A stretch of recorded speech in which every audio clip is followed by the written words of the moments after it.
This story is very meaningful. Everyone should hear it. Listen to Brian tell the story. My name is Michael Dawson, but everyone calls me Mike. I'm 44 years old, a man who's clawed his way up from heartbreak to build something I'm damn proud of. A chain of restaurants and hotels called Dawson Hospitality. I've got a beautiful wife, Sarah, who's 41 and keeps me grounded with her sharp mind and warm heart, and an 8-year-old son, Ethan, who's the light of my life. We live in a nice house just outside the city, the kind of place I never thought I'd call home after everything fell apart 20 years ago. Back then, I was a different guy, naive, trusting, and blindsided by the people I loved most. I've been married before to Amy, my childhood sweetheart, but that ended in a messy divorce when I was 25. I thought I'd moved on, built a new life, until 3 days ago when the past came crashing back in a way I never saw coming. It was a Tuesday afternoon, and I was in my office on the top floor of our flagship hotel, going over expansion plans. The phone buzzed, and my receptionist's voice crackled through. "Mr. Dawson, your family's here to see you." I frowned, confused. Sarah was at work, designing some fancy interior for a client, and Ethan was at school. "Who do you mean?" I asked, leaning forward in my chair. "Your parents and your sister," she said, hesitating. My stomach dropped. I hadn't seen them in over 20 years, not since they cut me out of their lives after Amy handed me divorce papers. I felt a cold sweat prickling my neck. "Tell them I'm busy," I said, my voice tighter than I meant it to be, but they wouldn't leave. The receptionist called back a minute later, sounding flustered. "They're making a scene, sir. They say they won't go until they talk to you." I rubbed my temples, the old anger bubbling up like bile. I didn't want security dragging them out. That'd be a headline I couldn't afford. So I took a deep breath and headed to the lobby. There they were. My mom, gray hair pulled tight in a bun, looking frailer than I remembered. My dad, hunched and avoiding my eyes. And my sister, Lisa, arms crossed, her face a mix of defiance and fake cheer. "Mike!" Mom cried, rushing toward me like we'd just seen each other yesterday.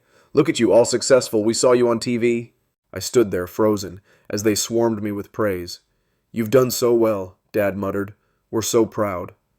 Lisa chimed in. "Your story's inspiring, Mike. We should have been part of it." Part of it? I wanted to laugh, but my chest felt like it was caving in. They'd abandoned me when I needed them most, and now they were here because I'd made something of myself. "I've got work to do," I said, turning away, but Mom grabbed my arm. "We just want to meet your wife, your son, our grandson."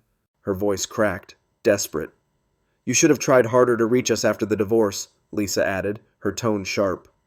I stared at them, the hurt I'd buried for 2 decades clawing its way up. "You blocked me everywhere," I said, my voice low and shaking. "I showed up at your house and you wouldn't even open the door." They exchanged glances and Dad mumbled, "We had our reasons." Reasons? I felt my fists clench. "I'd like to hear them," I said, sitting down on a leather couch in the lobby, my curiosity outweighing my rage. What they told me next hit me like a freight train. "Amy was cheating on you," Mom said, her eyes darting to the floor. "With Carl."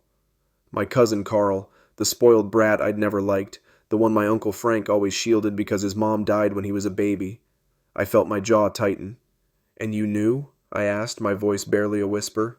Dad nodded. "We all did. Frank, my brother, he made us keep it quiet. He didn't want you stirring trouble." I leaned back, my mind racing. "There's more," Lisa said, her voice trembling. "Amy got pregnant. You have a daughter, Mike. She's 20 now." The air sucked out of the room. A daughter? I pinched my arm, half expecting to wake up from this nightmare. "Her name's Lily," Mom added. "She thinks Carl's her dad." I couldn't breathe. My family, my own parents, had hidden this from me for 20 years, let me think I'd lost everything, while they played along with Amy and Carl's lie. "Why didn't you tell me?" I demanded, my voice rising. Dad shifted uncomfortably. "Frank threatened to cut me out of the family business if we didn't go along, and after Amy had the baby, he said we'd never see our granddaughter if we kept in touch with you." I stood up, my hands shaking. "You chose him over me. You let me think I was alone because I wasn't worth it." They started protesting, but I cut them off. "Get out," I said, pointing to the door. "I can't deal with this right now." They didn't go quietly. Lisa snapped, "You should hear us out, Mike. It was hard for us too." Dad pleaded, "We're not here for your money. We just want our family back." I laughed, a bitter sound that echoed in the lobby. You named my first restaurant 20 years ago and think that makes you part of this? I built it all without you. They kept arguing, so I waved security over. As they were escorted out, Mom yelled, "We had no choice!" But I didn't buy it. They'd made their choice, and now I was making mine. That night I sat at the kitchen table with Sarah, a glass of whiskey in my hand. "They're liars," I said, staring at the amber liquid. "All of them." Sarah reached across, her fingers brushing mine. "I'm so sorry, Mike. A daughter. How are you feeling?" I shook my head. "Like I've been gutted. I don't even know her, and they stole that from me." Sarah's eyes softened. "Maybe we should find out more. About Lily. About what really happened. You deserve the truth." I sighed, the weight of it pressing on my chest. "I don't know if I can handle more betrayal." She squeezed my hand. "You don't have to do it alone." The next day I called Tommy Bennett, my best friend since college. He's a big guy with a loud laugh, the one who dragged me out of my post-divorce slump and co-founded Dawson Hospitality with me. "You're kidding me," he said when I told him, pacing my office with a coffee in hand. "Carl? That jackass? And your folks covered for him?" I nodded, still numb. "I need help, Tommy. I want to know everything." He grinned, a glint in his eye. "Say no more. I know a gal, Rachel Ortiz, best private eye in the city. She'll dig up the dirt." Rachel was a no-nonsense woman in her late 30s, with sharp eyes and a leather jacket that screamed she didn't mess around. We met at a diner 2 days later, and I laid it all out. "I want the truth about Amy, Carl, and this daughter," I said, the word feeling foreign on my tongue. She scribbled notes, nodding. "Give me a week. I'll find her." I leaned forward. "And keep it quiet. I don't want my family knowing I'm looking," she smirked. "Discretion's my middle name." While Rachel worked, my parents kept hounding me. They didn't dare show up at the office again, but my inbox filled with emails, apologies, excuses, pleas to talk. "We're so sorry, Mike," one read. "We were scared of Frank." I deleted them without replying, my anger simmering. Then, one night, the doorbell rang. Sarah answered it, and I heard her gasp. I rushed to the hall and saw Uncle Frank standing there, rain dripping off his coat, his face hard as stone. "We need to talk," he said, stepping inside before I could stop him. "You've been digging, haven't you?" he growled, his voice low and threatening. "Let it go, Mike. You've got a nice life now. Don't ruin it." I felt my pulse race, the old fear of him creeping in. He'd always been the family kingpin, the one who called the shots. "You hid my daughter from me," I said, stepping closer. "You don't get to tell me what to do anymore." His eyes narrowed. "You go after Lily and I'll make sure your little empire crumbles. I've still got pull." Sarah stepped beside me, her voice steady. "Get out, Frank. Now." He glared at us, then stormed off into the night. I slammed the door, my hands trembling. "He's bluffing," Sarah said, but I wasn't so sure. Rachel called me 3 days later. "Meet me at the diner," she said, her tone urgent. When I got there, she slid a folder across the table. "Lily Harper," she said. "Born 9 months after your divorce was finalized. Amy listed Carl as the father, but I found an old medical record. Blood type doesn't match. Yours does." I opened the folder, staring at a photo of a young woman with dark hair in my eyes. My throat tightened. "Where is she?" I asked. "College. 2 states over," Rachel said. "She's a junior. Smart kid. No idea you exist." I sat back, my heart pounding. "What about Amy and Carl?" Rachel's jaw tightened. "They're broke. Carl's been in and out of jobs, and Amy's a mess. They've been leaning on Frank for years." I flipped through the pages. Lily's birth certificate, a grainy photo of Amy and Carl outside a rundown apartment, a bank statement showing Frank's name on a wire transfer. "He's been bankrolling them?" I asked, my voice hoarse. Rachel nodded. "Looks like it. Keeps them quiet, keeps them close, but there's more." She leaned in, her eyes glinting. "I found a guy who knows the whole story. Wants to talk, but he's jittery. Name's Vince Moreno, used to work for Frank." I drove home with the folder under my arm, my mind a storm of rage and disbelief. A daughter. My daughter. And Frank, the puppet master, pulling strings to keep me in the dark. Sarah was in the kitchen, chopping vegetables for dinner, when I walked in. "You okay?" she asked, glancing up. I dropped the folder on the counter, my hands shaking. "Lily," I said, pointing to the photo. "She's mine." Sarah set the knife down, her face softening as she studied the picture. "She's got your eyes," she whispered, then looked at me. "What now?" I paced, the hardwood creaking under my boots. "Rachel found a lead, a guy named Vince. Says he worked for Frank. I'm meeting him tomorrow." Sarah frowned, worry creasing her forehead. "Be careful, Mike. Frank's already threatened you once." The next day I met Vince at a dive bar on the edge of town. He was a wiry guy in his 50s with a scruffy beard and twitchy hands. "I ain't here to screw you over," he said, lighting a cigarette. "I just want out from under Frank's thumb." I slid a beer across the table. "Tell me what you know." He took a long drag, exhaling smoke that curled in the dim light. "Back when Amy left you, Frank paid me to tail her. Make sure she didn't spill to you about the kid. Carl was a loose cannon, bragging about stealing her from you. Frank wanted it hushed up, so he leaned on your folks hard. Threatened to fire your dad, cut him off from the family entirely." I clenched my jaw, the betrayal sinking deeper. "And the baby?" Vince smirked, bitter. "Lily was born 6 months after I stopped tailing. Frank made sure you never knew, told Amy he'd take care of her if she played along. Guess he didn't figure on you turning into some hotshot CEO." I left the bar with my head spinning, Vince's words echoing. Frank hadn't just hidden Lily, he'd orchestrated it all, turned my own family against me. When I got home, Tommy was there, sprawled on my couch with a beer. "You look like hell," he said, sitting up. I told him everything. Rachel's file, Vince's story. "That son of a bitch," Tommy growled, slamming the bottle down. "We gotta hit back, Mike. Expose him." I shook my head. "Not yet. I need to find Lily first." Tommy grinned. "Then let's do it right. I'll call in a favor. My cousin's a tech whiz. He can track her down faster than Rachel." Tommy's cousin Derek was a lanky 30-something with a laptop that looked like it could hack the Pentagon. He showed up at my office the next morning, fingers flying over the keys. "Got her," he said after 20 minutes, turning the screen to me. "Lily Harper, junior at State U. Here's her dorm address, her class schedule, even her favorite coffee spot." I stared at the map blinking on the screen, my chest tight. "Thanks, Derek," I said, clapping his shoulder. He shrugged. "No sweat. Tommy says you're family, so you're my family."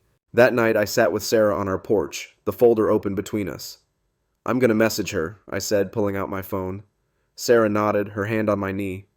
"Keep it simple. She's probably scared too." I typed, "Hi Lily, I'm Michael Dawson. I think I'm your real dad. I just found out about you. Can we talk?" I hit send, my pulse racing. "What if she doesn't reply?" I asked, staring at the screen. Sarah squeezed my hand. "Then we'll figure it out together." 2 days later, Carl and Amy ambushed me at work. I was in the lobby talking to a client when they barged in, reeking of desperation. "You stay away from Lily," Carl shouted, his face red, veins bulging. Amy clutched his arm, her eyes wild. "We're her family, Mike, not you." I stepped forward, keeping my voice calm. "You lied to her for 20 years. You don't get to decide this." Carl lunged, grabbing my collar, and the client gasped. "She's mine," he snarled. I shoved him off, my anger flaring. "She's my daughter, Carl, and you're done controlling her." Security hauled them out, Amy sobbing, Carl cursing my name. I stood there, breathing hard, the client muttering an excuse and leaving. My phone buzzed, a text from Rachel. "Frank's on the move. Watch your back." That night, Frank showed up again, this time with muscle, a bald guy named Tony, all tattoos and menace. They cornered me in the hotel parking lot as I walked to my car. "You're digging too deep," Frank said, his voice ice cold. Tony cracked his knuckles, looming behind him. "Drop it, Mike, or I'll bury you, and your pretty little family." I felt a chill, but I squared my shoulders. "You don't scare me anymore, Frank. I've got nothing to lose." He smirked. "We'll see." They drove off, tires squealing, leaving me in the dark with my heart hammering. I told Sarah everything when I got home, my voice shaking. "He's unhinged," I said, pacing the living room. "What if he comes after you or Ethan?" She grabbed my arms, forcing me to stop. "We're not running, Mike. We'll get Lily, and we'll deal with Frank, together." I nodded, pulling her close, her strength steadying me. But then Ethan wandered in, rubbing his eyes. "Dad, why's everyone yelling?" he asked. I knelt down, forcing a smile. "Just grown-up stuff, buddy. Go back to bed." He shuffled off, but his question lingered, guilt gnawing at me. I was dragging my family into this mess. A week passed with no word from Lily. My parents kept emailing, pathetic apologies, claims they'd had no choice. I ignored them, but the pressure was building. Then Rachel called again. "I've got something big," she said. "Meet me at the diner now." I raced over and she handed me a USB drive. Vince came through. It's recordings. Frank bribing your dad, threatening Amy. Proof he ran the whole show. I gripped the drive, a spark of hope cutting through the fog. "This could ruin him," I said. Rachel nodded. "Or get you killed. He's got eyes everywhere." That night I played the recordings for Tommy and Sarah. Frank's voice crackled through the speakers. "You tell Mike about the kid and you're out. No job, no family." My dad's weak reply. "I won't, Frank. I swear." Tommy slammed his fist on the table. "That bastard's going down." Sarah looked at me, her eyes fierce. "Use it, Mike, but get Lily first. She's what matters." I nodded, my resolve hardening. I checked my phone, still no reply from Lily. "Maybe she's not ready," I said, my voice cracking. Sarah hugged me. "Give her time. She'll come around." 2 days later, she did. I talked to my mom. Her Instagram message read, "She says you're my dad. I'm freaked out, but I want to meet you." I stared at the words, tears stinging my eyes. "She's in," I said to Sarah, my voice trembling. "We're going to her." We booked flights. Me, Sarah, Ethan. Tommy insisted on coming too. "No way I'm missing this," he said, clapping my back. "Besides, if Carl shows up, I'll deck him." We flew out that weekend, my stomach churning the whole way. Lily picked a coffee shop near her dorm, and when we walked in, I saw her. Dark hair, my eyes, sitting stiffly at a corner table. I froze, my breath catching. Sarah nudged me forward. "Go on," she whispered. I approached, my voice shaky. "Lily?" She looked up, her face pale. "Yeah, hi." I sat down, Sarah and Ethan joining us. "I'm Mike," I said. "This is Sarah, my wife, and Ethan, your brother, maybe." Ethan grinned. "Hi, sister." Lily's lips twitched, a hesitant smile breaking through. "Hi," she said, glancing at him. We talked. Awkward at first, then easier. She told me about confronting Amy, how Carl flipped out when she said she'd meet me. "They're a mess," she said, her voice bitter. "I don't even know who to trust anymore." I reached out, then stopped, unsure. "You can trust me," I said. "I didn't know about you, Lily. I swear." She nodded, tears welling up. "I believe you." Then her phone buzzed. She glanced at it, her face darkening. "It's Jess, my roommate. Carl's outside." My gut twisted. "Here?" I asked. She nodded. "He's been texting me non-stop." Tommy cracked his knuckles. "Let me handle it." But before we could move, Carl stormed in, his eyes wild. "Lily, let's go," he yelled, grabbing her arm. I shot up, shoving him back. "Get off her!" He swung at me, clipping my jaw. The shop erupted, people gasping, Tommy tackling Carl to the floor. "Stay down, asshole!" Tommy barked. Lily screamed, "Stop!" and security rushed in, dragging Carl out as he shouted, "She's mine, Mike!" We sat back down, shaken. Lily hugged her knees, her voice small. "I'm sorry." I shook my head. "Not your fault. He's the one who's sorry." Sarah put an arm around her. "You're safe with us." Ethan tugged Lily's sleeve. "Don't let the mean guy scare you. Dad's tough." She laughed, a real one this time, and I felt something loosen in my chest. For a moment, it was just us. Me, Sarah, Ethan, and Lily. 4 people thrown together by a past I couldn't change but a future I could fight for. The coffee shop buzzed around us, people whispering about the scene, but I didn't care. Lily was here, real, and looking at me like maybe I wasn't the stranger she'd feared. Then the door swung open again, and a girl stormed in. Short black hair, leather boots, a fire in her eyes. "Lily!" she called, weaving through the tables. Lily straightened up. "Jess?" she said, relief washing over her face. Jess and Gwyn, her roommate, dropped into the chair next to her, glaring at me like I'd started the fight.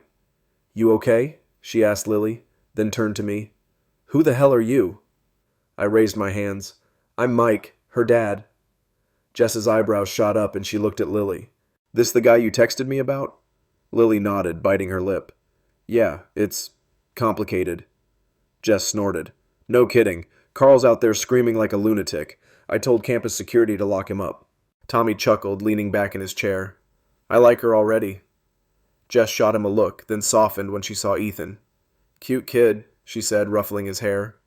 Ethan beamed. "Lily's my sister." Jess blinked, then laughed. Damn, this is some soap opera shit. Lily elbowed her, but a smile crept onto her face. I watched them, my heart thudding. Jess was a wild card, but she cared about Lily. That much was clear.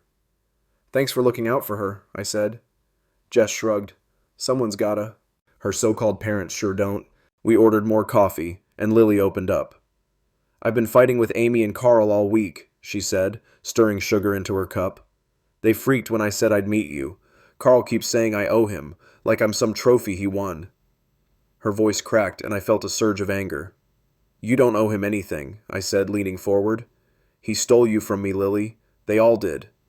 She met my eyes, searching. Why didn't you look for me sooner? The question hit like a punch. I swallowed hard. I didn't know you existed. My family, your grandparents, they hid you. I only found out a week ago. Her face crumpled, and Jess squeezed her shoulder. Assholes, Jess muttered. Sarah nodded. That's putting it mildly. The conversation shifted to lighter things. Lily's major, psychology, her love of old vinyl records, how Jess dragged her to karaoke nights. Ethan chimed in with stories about his soccer games, and I caught Lily watching him with a mix of awe and sadness. I always wanted a brother, she said quietly. Ethan grinned. Now you got me. I smiled, but inside I ached for the years we'd lost. Then my phone buzzed, a text from Rachel. Frank's at your hotel, brought Tony. They're asking for you. My stomach dropped. I've got to go, I said, standing. Sarah grabbed my hand. Not alone, Mike. Tommy cracked his knuckles. I'm in. Lily looked up, worried. Is it Carl? I shook my head. Worse, my Uncle Frank. We left Lily with Jess, promising to call later, and drove back to the hotel. Frank and Tony were in the lobby, Frank pacing like a caged lion, Tony looming behind him. Where's my son? Frank barked when he saw me. I stopped, arms crossed. Carl's probably in a holding cell by now. He attacked me. Frank's face twisted. You're ruining everything, Mike. I kept this family together. You think you can tear it apart? I stepped closer, my voice low. You tore it apart when you hid my daughter. Tony moved toward me, but Tommy stepped in, chest puffed. Try it, Baldy. Frank waved Tony back, his eyes burning. You'll regret this. I've got dirt. On your business, your taxes.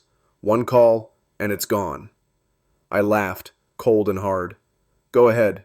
I've got recordings of you bribing my dad, threatening Amy. One call from me, and you're in jail. His smirk faltered, and I saw fear flicker in his eyes. You're bluffing, he said, but his voice shook. Test me, I replied. He glared, then stormed out, Tony trailing him. I exhaled, my knees weak. Nice one, Tommy said, clapping my back. He's rattled. Sarah hugged me. You okay? I nodded, but my mind was on Lily. I need her safe from him, I said. Sarah squeezed my arm. We'll make sure of it. Back at the hotel room, I called Lily. Frank's pissed, I told her. Stay with Jess, okay? I don't trust him. She sighed. He's been texting me too, says I'm betraying the family. I blocked him. I felt a surge of pride. Good. You're stronger than they are. She paused. Can I come visit you guys? Not now, but soon? My heart leapt. Anytime, Lily. We've got a room ready. She laughed softly. Thanks, Dad. The word stopped me cold, tears pricking my eyes. See you soon, I managed, hanging up. Days turned to weeks. Lily moved closer, transferring to a college an hour from us. She got a part-time job at my first restaurant, ironic, since my parents named it, and started bonding with Ethan over pizza nights. Sarah and Jess hit it off too, Jess visiting on weekends with stories that made us laugh till we cried. But Frank didn't let go easy. Rachel called one morning, her voice tense. He's digging into your finances. Hired some sleazy accountant, guy named Paulie Ricci. I'm tailing him. I cursed, pacing my office. Can you stop him? She chuckled. Already did. Caught Paulie with a mistress, Frank's wife's sister. He's backing off, or his marriage is toast. Frank's empire cracked. The recordings leaked, Derek's doing, I suspect, and the feds swooped in. Tax fraud, bribery, the works. Last I heard, he was holed up in some cheap motel, Carl and Amy bailing on him when the money dried up. My parents called, begging forgiveness, but I let it ring. They'd made their bed. Lily cut them off too, her voice hard when she told me. They don't get a second chance after 20 years of lies. A year later, we threw Lily a 21st birthday party at the restaurant. Ethan gave her a drawing. Our family, all 5 of us, smiling under a big sun. She hugged him tight, tears in her eyes. "Best brother ever," she said. I watched them, my chest full. Frank was a ghost, Carl a nobody, Amy a memory. They'd lost everything, power, family, dignity, while I'd gained what mattered. But the story's not over. Lily's still finding her place, and Frank's out there, maybe plotting. I'm not done fighting for what's mine. Looking back, I learned something. Trust can break you, but it can build you too. Lily taught me that. So what do you think? Should I let Frank fade or chase him down? Should Lily forgive Amy someday? Hit me up. Tell me how you'd end it. This mess is ours now.